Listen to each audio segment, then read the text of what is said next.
Welcome to today's podcast episode, everyone. We've got a very exciting guest for you guys. For those of you just joining the podcast, we're E.N.G Media, and we specialize in helping software and technology companies scale their revenue. So without further ado, Steven, thank you so much for joining us today on the podcast. I'm really excited to dive into all the awesome stuff that you're working on over there at ShareVault. Yeah, no, thank you so much for having me. I look forward to diving in. Absolutely. So maybe we just start by you giving both myself and the audience just maybe a brief overview, kind of your background that's really, I guess, led you up to this point. Yeah, my background's, I at least think it's interesting. Hopefully the audience does as well. But I've always known that I wanted to be a CEO. That was my objective when I first got into tech. And I've been in tech for over a decade, 2 decades, coming up on 2 decades. So, but I didn't start with skipping any rungs. I mean, I literally started from the bottom. You know, I was an SDR in a cold calling center. I've worked for very small companies, you know, where they're 5 to 10 employees, and I've worked for mid-sized companies, and I've worked for enterprise companies. Typically, my journey up until today hasn't been bootstrapped companies. And so now I'm here at ShareVault. We're bootstrapped. It takes a different mentality, a different mindset, but that's the best part about it. I love to learn. And that's why I love the role that I'm in today and the roles that I've done in the past is I got to learn the intricacies of a business and how they operate at different scales, right? You know, some had inbound engines that were beast. Some were all about cold calling, right? Some were brand recognition. Some were startups just getting off the ground. It takes a different skill set for all of that. And my background has led me to move mostly up the rankings through sales, but I've also played roles in marketing. I've also done operations. I've also been involved in some finance. And so what I'd like to say is my background just kind of made me real well-rounded. It's good for hiring, right? You're not going to have someone pull the wool over your eyes. I've been there. I've done that, right? I have the battle scars, and my teams respect that as well, right? I don't lead from an ivory tower. I lead from the trenches. I'm not afraid to shoot out the office and make a couple cold calls with my team. Oh, nice. I'm also not afraid to show up to events, and I think that sends a good signal to the team and really makes it easy to get the troops to kind of rally behind me. So yeah, that's a little bit about my background. Yeah, I love that. I appreciate you sharing that. I think it's really unique that I'm speaking to somebody with, you know, the level of marketing sales experience that you really have, and the fact that you're leading the software company ShareVault, which we're going to dive into here soon now. But I think it fits perfectly with its, you know, bootstrap mentality. You're not afraid to jump on the podcast. You're not afraid to make the cold calls. And so I love that you're really leading from the front there. Would you say that that is what's helped you most, like in your role as a CEO now from a marketing and sales standpoint? Is it really just being in the trenches and getting your hands dirty, or would you credit that maybe to something else? Yeah, that's a good question. I would say I definitely credit to getting my hands dirty, but good leaders, they got to know how to pivot and bounce up outside of the day-to-day management. So it's a fine balance that you have to strike, and I think I do it very well. But if I were to really credit success, I would say I'm just a student of business, right? Whether that's mergers and acquisitions, if it's raising capital, if it's just understanding the intricacies of businesses and what make them thrive or fail. I was just always observant in any one of those roles. I paid close attention to like, what do successful people do? And those who failed, what can I learn from their failures, right? And so I kind of was always observant. And even though I might have been in this lane doing this, I was paying attention to what happened around me. And I think that's what I would credit most of my success to. And then from there, it's really being consistent and reaching for the stars, right? And making sure that you set out goals and you make those goals stretch goals and you push yourself to get there, right? And I think consistency helps you get there. Self-education. I never waited for a role to be handed to me. You know, I just did the job. It didn't matter. You know, I remember my first startup, it was a company called 8x8. I was just a call center guy, you know, and month 1, I killed it though. I knocked it out of the park. I did 3X anybody else. And all of a sudden they're like, Steve, like, we need to replicate you. Right. And so I jumped in. I was like, hey, let me do trainings. I started coordinating trainings. Right. I became part of the corporate training methodology there. Right. Yeah. So I would say that one of the bigger items is I did the job before I got the job. Yeah. And that's just because I generally am a student of the business and I love to learn. If you talk to some of the folks 20 years ago when I first started, they'd say, we would have never thought Steve would be where he's at today because I wasn't the polished person that I am today. Right. But I've evolved, and it's because of education. 100%. So it sounds like you've been a lifelong learner up to this point and kind of going into the future as well. And so it's part of it has just been consistently showing up, and then also the comprehension of understanding everything that's going on around you and how to apply that to keep getting closer and closer until you end up, crushing your goals. So that's really awesome. And so now with you being the CEO of ShareVault, which is a virtual data room. I don't know if you wanted to add anything onto that point, maybe to let the audience Yeah. know that's a little bit more about ShareVault and kind of some of the new initiatives you guys have rolled out with the rebranding and everything. I would love to maybe touch on that. Yeah, definitely, definitely. Well, let's start with what's ShareVault. So you might see the sign behind me. It says this is M&A. It's also a podcast that I have. It's on all things mergers and acquisitions. Nice. ShareVault actually plays an intricate role in high stakes transactions like mergers and acquisitions, capital fundraising, divestitures. Basically, the best way to think about it is if you can assign a dollar amount to a document that you're going to share with people outside of your company, then it should be going into what's called a secure document sharing platform like ShareVault, which is known as a virtual data room. Nice. I don't like the term virtual data room, but it is the industry name for what we do. I look at it as we're a deal enablement platform. We help accelerate the due diligence process so that people can focus on what they want to focus on, which is being strategic within their deal to drive better valuations, to accelerate the due diligence process, to get a deal done quicker. So we're the platform that sits behind it. Just as an example, you might have heard the news this year, Salesforce acquired Informatica. Yeah. We were the platform on the back end that helped facilitate that, right? We were the one used where the seller was inviting buyers in, sharing documents, and they were trusting our solution to make that happen. That's very, very awesome. And I think that was a huge, what was it, multi-billion-dollar deal, would you say? Yeah, Or- it was 8 billion. So it was a pretty decent sized deal, but we've done many of those like that. Our platform's trusted in multiple industries across the globe. We do cross-border stuff. So yeah, we've been used in a lot of these types of transactions. Yeah, no, that is awesome. I think I seen on your guys' website as well. You guys have done deals in over 110 countries. You guys are working across like life sciences, investment banking, private equity, corporate finance. I mean, basically you name it. But I love how your guys' platform can handle deals of that larger size, multi billions of dollars, and you guys are providing that security. But then also what I'm really interested in diving into as well is some of the work that you guys are looking to do with agentic AI specifically. So you mentioned that ShareVault makes that M&A process, I guess, more efficient for those who are using your platform. So I know that you guys are using AI a little bit right now and you're planning on rolling out some new initiatives into the future. Could you maybe speak to that if possible, and like how you guys are really using it to help your guys' users be more efficient? Yeah, definitely. Well, first and foremost, we support the entire M&A ecosystem, and we work with all industries, all sizes of companies. So yes, we have some 1,000-pound gorillas under our belt, but I would say the bulk of our business is probably lower middle market and even further down SMB. Nice. So we touch on the whole. So it's not like, hey, we're just used for these larger bulge bracket bank type transactions. We're used for some of the smaller ones as well. We're an AI first company. I think it's extremely important for companies of our size, and we're definitely, not 1,000, 2,000 employee company. I think it's an advantage now because we can actually embrace AI a lot quicker and get it implemented a lot faster than some of these 1,000-pound gorillas where they got thousands of employees to worry about. My employees are super receptive to it. They're like, wait, you mean I don't have to wear 5 hats and you can take 3 of those off, right? And we can use AI to help facilitate some of that. Sign me up, right? So we have 2 initiatives going on. We have initiative A, which is how can we infuse AI in our product? And I'll speak to that one first and why that's so important. Yeah. It's so important because the why for me and the why for ShareVault, right? It's our why statement is because we want to give people time back in their lives, whether it's for personal or whether it's for professional, because both are intertwined and both are equally as important. We want people to be able to enjoy their lives and be fulfilled in that aspect. Getting hung up in systems, administrative work, busy work as I call it, it's a no-go. It's a no-go for us internally, and it's a no-go for our customers and our clients. We want to make sure that we strip out all the hunting and pecking and all the extra busy work that people have to do. So that's the why for us, right? That's the why for me personally. Is I enjoy my time with my family. I enjoy my time at work as well. I want to make sure I could focus on high value items, right?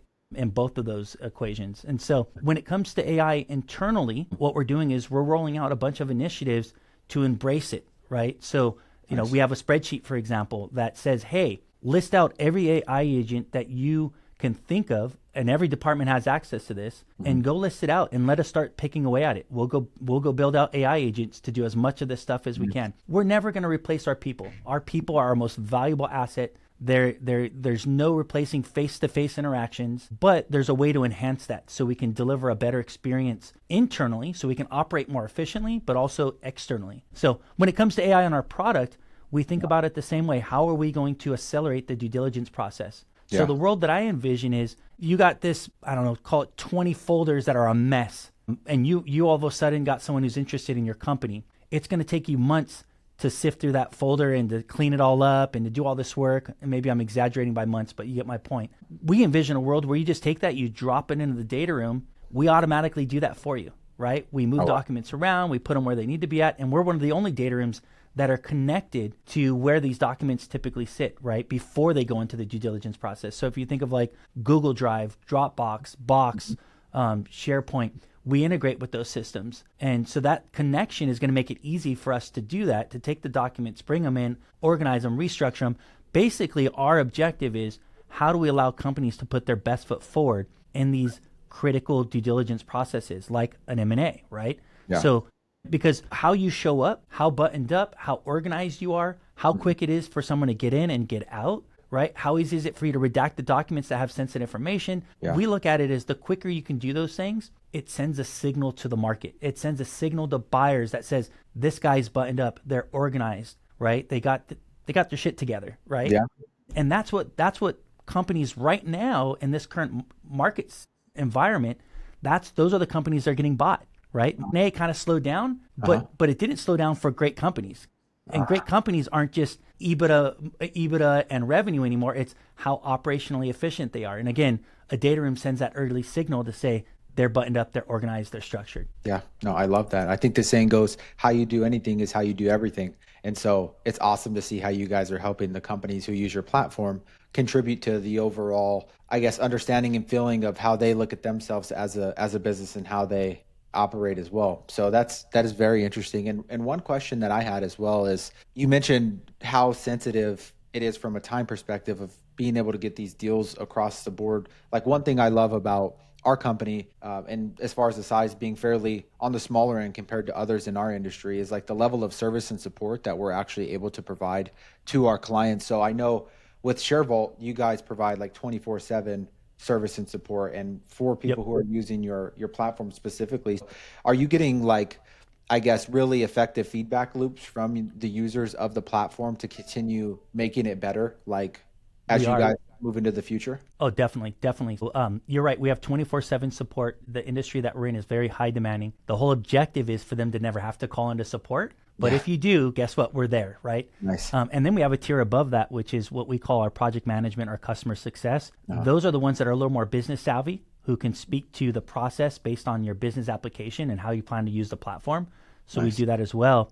Our company culture is the things we build, it's market driven. And that's one of the benefits of me being so in the trenches when I need to be, is I don't have to wait for the information to make it through a sales rep back to me. I'm hearing it firsthand what people would like to see in platforms like ours. And that's what has made us kind of have this competitive edge, where we look at it as we're leading the pack on our modern UI, how it looks and feels, how easy it is to use. It's because we're taking that feedback and we're implementing it quickly. And we work off of an agile framework, right, with our engineering team. So we're doing sprints regularly on this stuff. So an example, Hulan Loki came to us and said, hey, it would be great if you did X. We said, that makes sense. We think everybody would appreciate that capability. And so we went and built it in the next sprint. And now we have something no one else has to offer, right? Nice. So I think that's the value of being market driven. 100%. Yeah. And I bet your clients appreciate that you, as the CEO of the company, are getting your hands dirty and better understanding how to help them make their process really more efficient overall. You know, kind of transitioning gears here for a second, from like a marketing perspective, it's always super interesting to me to find out how a lot of the leaders in the software space are bringing awareness to everything that they're doing to their ideal customer profile, as we call it. So I would love to maybe get just like a brief summary of what your experience has been like from the marketing side of things. Like, have you guys rolled out any specific strategies that have worked really well, or has it mainly just been making sure that ShareVault is the go-to platform and people talking and it, word of mouth and referrals really engaging. Like, is there any secret sauce, I guess is what I'm asking, or is it really just the platform experience? There's definitely a secret sauce, and I got to keep it secret, but I'll kind of hint to it. Knowing the spaces in which you're targeting is extremely important. You want to be a voice in those communities where people look at and say, these guys know what they're talking about, right? And so we look at that in every industry and how we can approach the industry with that type of mindset, because you only have one first impression and you got to make sure that's the best first impression that you're making. So I think that's one big aspect of it. I think the other component, which is not so much a secret, because I announce it on our LinkedIn every time we get a new strategic partnership, we land as many strategic partnerships as we can across the entire M&A ecosystem. And we're able to land those because we do a great job, right? We know what we're talking about. We deliver on our promises. And so therefore, those organizations feel comfortable referring us to their client base or their member base. And then from a marketing standpoint, it's just good marketing. That's really what we're marching towards. We're going through a bit of a transformation ourselves right now. And part of that transformation is to break down all of the systems we use internally and put in great systems that are going to allow us to not focus on the busy work, but instead focus on what our core roles are. So for example, if you're a marketeer, you shouldn't be worried about the technology. You should be worrying about what new campaign am I launching today. Right. So we're doing a lot with SEO. We're doing a lot with paid search. Yeah. We're doing a lot with press releases. We're trying to hit on all channels. We got a solid marketing engine when it comes to email marketing. Nice. I'm really big on creating an inbound flow of leads and doing that through thought leadership. And so hence the podcast as well. 100%. Yeah. Like you guys have recently rolled out your own podcast, and I appreciate you sharing those insights. The whole context behind that question is because there are a lot of technical based founders and leaders that come on our podcast and that watch it as well. Anything that you share about strategic partnerships, the way that you look at inbound marketing and like some of the stuff that you guys are doing is really helpful for the audience. So I appreciate that. But you guys are, sorry, go ahead. I was just going to say to that point, for the people that are listening in, it's not one way or the other. It's both. You don't want to find yourself. I made the early mistake early in my career where it's like, it's just cold calling. It's not just cold calling. It's cold calling plus a marketing engine plus an event channel. It's all of those, because what happens is one of them is not going to produce. There's always peaks and valleys, no matter what. It's just like the stock market. You want to hope that you diversified yourself enough where if one's peaking and one's not, they kind of offset each other, right? Nice. So I think that's extremely important. That's awesome. Yeah, I haven't heard that so far yet on the podcast, but I totally agree. I couldn't have said it better myself. And with everything that you guys are working on, really my next question is like, are there any new initiatives in the next 6 to 12 months for ShareVault that maybe you can highlight or bring up on this podcast, or is that kind of under wraps, something that you can't really chat about? No, we could definitely talk about some of those things. I would start with, you might have noticed we just went through a complete rebrand. Yes. And the reason we did that, it's not because our brand was missing the mark. It's just brands change, right? Over time, what was cool 20 years ago is very different than 10 years ago versus present. And we want to be known as the modern deal enablement platform. We refreshed our logo, we refreshed our website. We're doing the same with our product. We just wrapped that up not too long ago, maybe a couple weeks back. We just launched ShareVault 6.0. Part of that is we launched AI redaction. We have a bunch of other things that we are doing as well. I think the go forward plan, so looking forward to the next 12 months, a lot of what we're going to be doing, it's going to be AI centric, right? How do we allow people to do things a lot easier? But we got to be sensitive to the fact that not everybody's AI ready. And so as we build these things out, we're making sure we have on and off switches, right? Some cool things we're also doing with our UI is we're adding things like just things that send the signal, like these guys are cool, these guys are modern, these guys are edgy, right? We're going to have dark mode within our platform.